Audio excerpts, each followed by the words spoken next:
around? Yeah, so it's got mass in a circular direction. This one, this isn't any thicker. Why did we hatch that? Because it goes all the way around. It's not an individual little piece. Same with the bottom down here. That's why these are hatched all the way around. The tin part has mass in a circular direction, has to go all the way around, Yep. then you have it. Yes, you do. Okay. Now, they do give you one option. If you can leave it either unhatched. The other thing that author says is preferred, and it may be or may not be, I really don't have a comment on it one way or another. They're both okay, is double your hatch pattern. That's what they're doing here. They're saying, you know what, I took my pattern and I doubled it. So I'm still going through a part here, but it's real thin. That's what that's saying. You keep the same pattern, but you double the spacing. So that is a caveat. It doesn't really matter to me which way you go. I think they both read just as well. But you can do either or. So again, that's why you're not seeing this piece section, structural web, here and here. You're seeing all the rest of it because it has mass in a circle.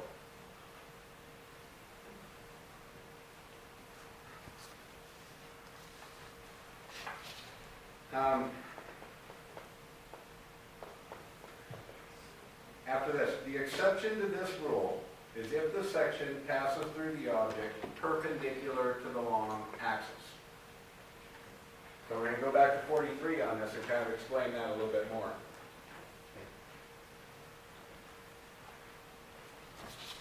We decided we weren't going to hatch these two here because they're structural items and they're thin. We're cutting parallel to the long axis. Why would we then come in and hatch these? Because this is the direction those have mass in. Now we're looking perpendicular to that, we see that.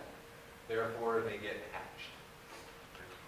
Because it gets longer here, right? It's not a thin little piece in this direction.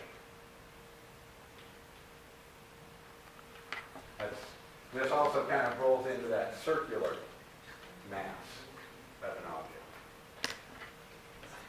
The last part of this, we're going to go to that 1624 for.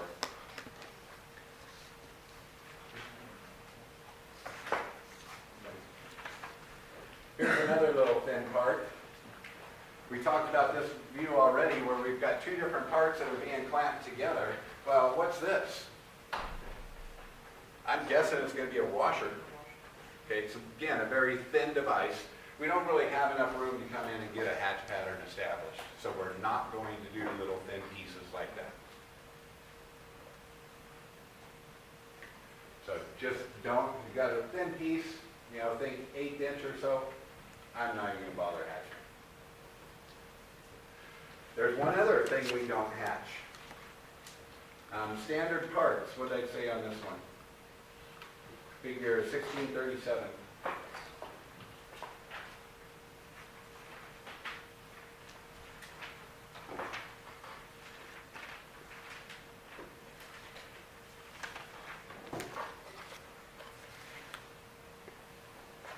First, I guess we ought to define what's a standard part.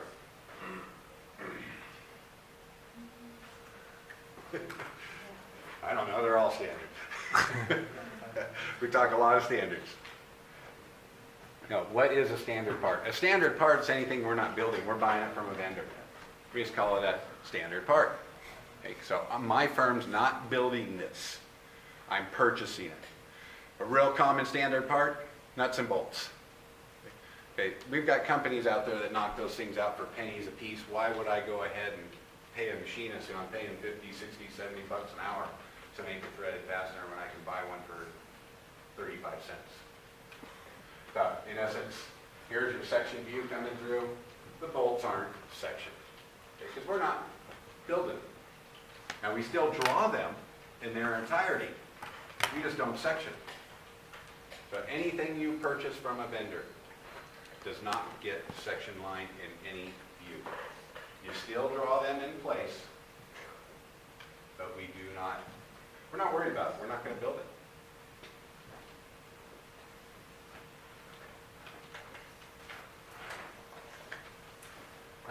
I've been going quite a while for a Monday morning. There's one other on here, and we're Ted, I think now would be a good time to take a break.